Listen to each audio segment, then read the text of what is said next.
my beautiful people, and welcome back to the Gray and J family. If you're new to this channel, mash up that subscribe button down below and don't forget to hit the notification bell because we post the videos whenever we can. All of you guys who are new here, my name is Jayan, my significant other is Grayson. I am coming to you with a quick video, raw, unscripted, well, I ain't sure about the unedited part because I might have to chop some pieces in between. But I ain't feel like putting on no makeup today, man. You know how you just have those days that you're just not feeling to put on makeup? So this is me with no makeup whatsoever, dark circles, everything. I just woke up and I wanted to make this quick video because I was contemplating, hey, I need to make a video about my experience on letrozole and my 2-week wait. And so I said, let me just bring this to you guys. But also, I want to tell you guys something. It's still too soon, but I think I'm pregnant.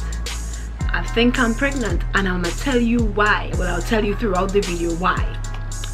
Taking my letrozole medication cycles 5 through 9, I took my medication early in the morning. Now I work nights and I sleep during the day, so I finish work 7:30 in the morning.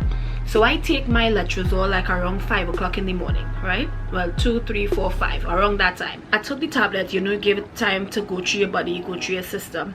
But I sleep throughout the day and then I get up for work. So for those 5 days, I didn't get up for nothing. I didn't get up and do any extracurricular activities. I slept as soon as I got home until 6 p.m. when I was supposed to get up to get ready to go to work. And that is the smartest thing to do. You would sleep through your symptoms. You feel me? So I didn't feel any symptoms for the first 4 days of my letrozole tablets. I mean, during the night while working, I felt like a little tinging, like pulling feeling on the both left and right side of my ovary, but in my mind I was like, that's all about the medication working. And as soon as I felt that pain, I tried to take it out my mind. Take it out my mind. So the last day cycle 5 is when I actually felt it. Like I had work that night, and when I worked, I swear I wasn't my lively self. Even people from work noticed. They were like, Jayan, you alright? And I was like, yeah, I just in my feelings. I think it's because I was thinking about, you know, the whole process and everything. But I was feeling so down, and I was feeling so, I was really not myself. I wasn't hype, I wasn't extremely happy or anything like that. I was just quiet, staying to myself, watching my computer screen, just doing my job, not really talking or anything. And I felt a little bit, I felt a little down. Like, it's not hard to explain, but it's still hard to explain. I felt depressed. I felt depressed, yeah. And I had no reason to feel depressed. I just was feeling super down. Like, you know, nothing in life this work out for me. Today's work, Grayson at home, I here, he there. I didn't want to see nobody. I just wasn't myself. Anyhow, so that was cycle day 5.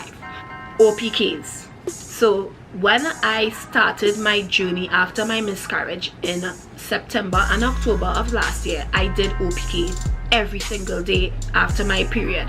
You know, every morning, every evening, I bought those cheapies.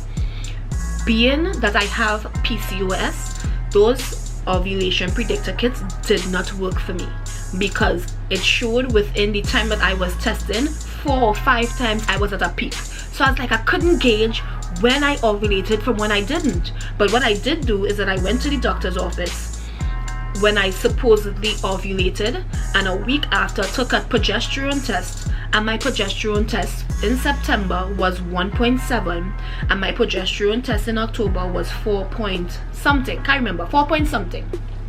So that means I did not ovulate, but yet still when I took the predictor tests I was 4 or 5 times peak. You know, I couldn't gauge it. This cycle is a monitored cycle, so I don't have to worry about the OPKs. At least that's what I found for myself, and it took away a lot of the stress. It took away a lot of the anxiety I personally feel. So I just waited, took my little ultrasound, come back again to see if it is my follicles grew. They did. I got a trigger shot. When I took the trigger shot, the doctor said, you know, start baby dancing from the day I took the trigger shot and 2-3 days after that. So every day, you know, you have sperms in there swimming their way up to through the canal to get to the eggs, blah blah blah. 8 days after my trigger shot, I went back in for a progesterone test. I got the results yesterday. Now it's a little discouraging, but I feel I am pregnant. I'm gonna tell you why just now. Hold on, I'll get to it. My progesterone level was a level 6, so it is low. I told the doctor I think I produce low progesterone. However, from the other 2 progesterones that I took last year, it was even lower than that. And I took a trigger shot this cycle, so that means my body had to ovulate, right? At least that's what I think. My progesterone level was at a level 6, and even though it's on the low side, they expect it to be higher, like around a level 10 or higher, that still doesn't put me out of the I didn't ovulate category. It just means that either I didn't ovulate, or I did ovulate, or I just produced low progesterones. We would only know until I take that pregnancy test or until my period comes on. That's about that. Let's talk about why it is I think I'm pregnant. Right now I'm cycle day 25, and for the past 5 days, it could be in my psyche, it could be in my mental, but I've been feeling like real pulling, and I've been really bloated, tender boobs, my breasts have been a little swollen when it comes to symptoms. I mean, I know it might be too soon to tell, it might be too soon for some of these symptoms, but I'm getting it. Like, I had work day before yesterday, and one of my colleagues, his name is Joe, he had a Olive Garden salad. And when I whiff at the breeze pass and I get a whiff of that salad, I felt so nauseous. My mouth is like I was salivating, like I wanted to throw up.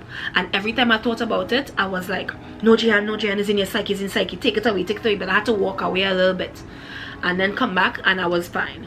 But every time I got a good whiff of it, I felt so nauseous and my mouth was really salivating. So I'm like, oh, if this is not a sign, I don't know what is. So there was that. There is the tender boobs, there is the bloated feeling, and there is the tight pulling of my ovaries still. More so on my right side than my left side. But if it is you followed my videos, on my left side is where I have the mature follicle. So I don't know why I'm feeling pain on my right side so often. I really hope that, I mean, me sharing my story would help and would be of an inspiration to any of you guys. It might be something of a not norm because I don't have any OPKs.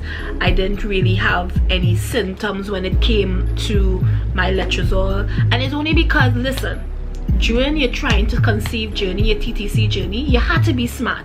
You can't be going through this process and you miserable and you feeling all sorts of these symptoms and you just feeling there.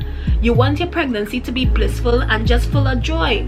So that's the route I took this cycle. It didn't feel like a job. It didn't feel like tugging and retoiling. Nah, it wasn't none of that. It was just like a normal, loving moment. Except for that one day during that cycle, during that letrozole medication, that I was kind of depressed. But other than that, it was a great cycle. So I'll be testing soon. I'll be bringing to you guys a live video of me testing to see if I'm pregnant. I really hope that you guys enjoyed this video. To my fellow TTCers, please be blessed, not stressed. And to everyone else, thank you so much for following our journey, and we will see you in the next one. Love you. Bye. Our life, Our love, our story.